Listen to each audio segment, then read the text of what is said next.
د طالبانو دفاع وزیر مولوي محمد یعقوب مجاهد ښاغلي ولسمشر اشرف غني زړه وګټو. د طالبانو دفاع وزیر مولوي محمد یعقوب مجاهد ښاغلي ولسمشر محمد اشرف غني ته خاص بلنه ورکړه او ښاغلي ولسمشر محمد اشرف غني ترې یو جهان مننه وکړه. د باور ټي وي چینل درنو لیدونکو سلام، ستړي مشئ، وخت مو بخیر. هیله لرم چې جوړ او روغ به په سر کې یادونه کوم که باور ټي وي چینل مو نه وي سبسکرایب کړی نو په درنښت سره باور ټي وي چینل سبسکرایب کړئ.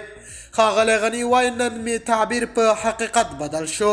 نن سهار وخته چې کله له خوبه پاڅېدم تلیفون ته مې څو زنګونه راغلي وه. موبایل مې چې کله راواخیست سمدستي بیا پرې زنګ راغی. نمبر د افغانستان اوکې مې کړ.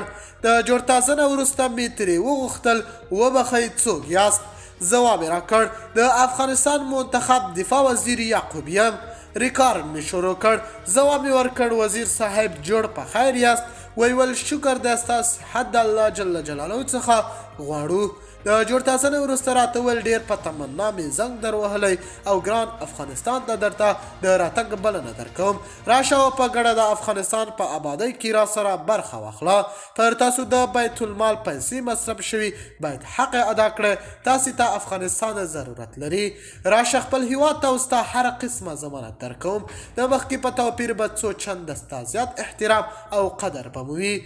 هیله کوم هیواد ته راستون شه تر څو د افغانستان په بالښت کې حد نه زیاته ضرورت موږ تا ته لرو. افغانستان مو ګډ کور دی او په شریکه به یې راپورته کوو. ښاغلی غني وایي د ټولو خبرې د اورېدو نه پس مې ورته ځواب ورکړ چې ستا نه ډېره مننه کوم. ډېر دې متاثره کړم. نه پوهېږم چې زما احساس او ذهنیت په همدا اوس څنګه تعبیر کړم. وزیر صاحب ستا د کور ودان وي. دا ستا زنګ او دعوت راکولو ما ته ډېره انرژي راکړه. دغه زما لپاره د ژوند تر ټولو خوشحالۍ او تاریخي ورځ ده. وزیر صاحب خامخا درګرځم. افغانستان به راپورته کوو په شریکه. په دې کې هیڅ شک نشته چې هر افغان خور او ورور دی. وزیر صاحب د الله پاماني واخیسته.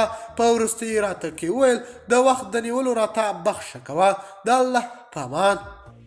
د باور ټي وي چینل درنو لیدونکو دا و زموږ ته دې مهال چمتو کړی خبر. که غواړئ د نورو تازه خبرونو څخه خبر شئ باور ټي وي چینل در سره په درنښت سره سبسکرایب کړئ. د الله پامان. تر بیا ښې چارې.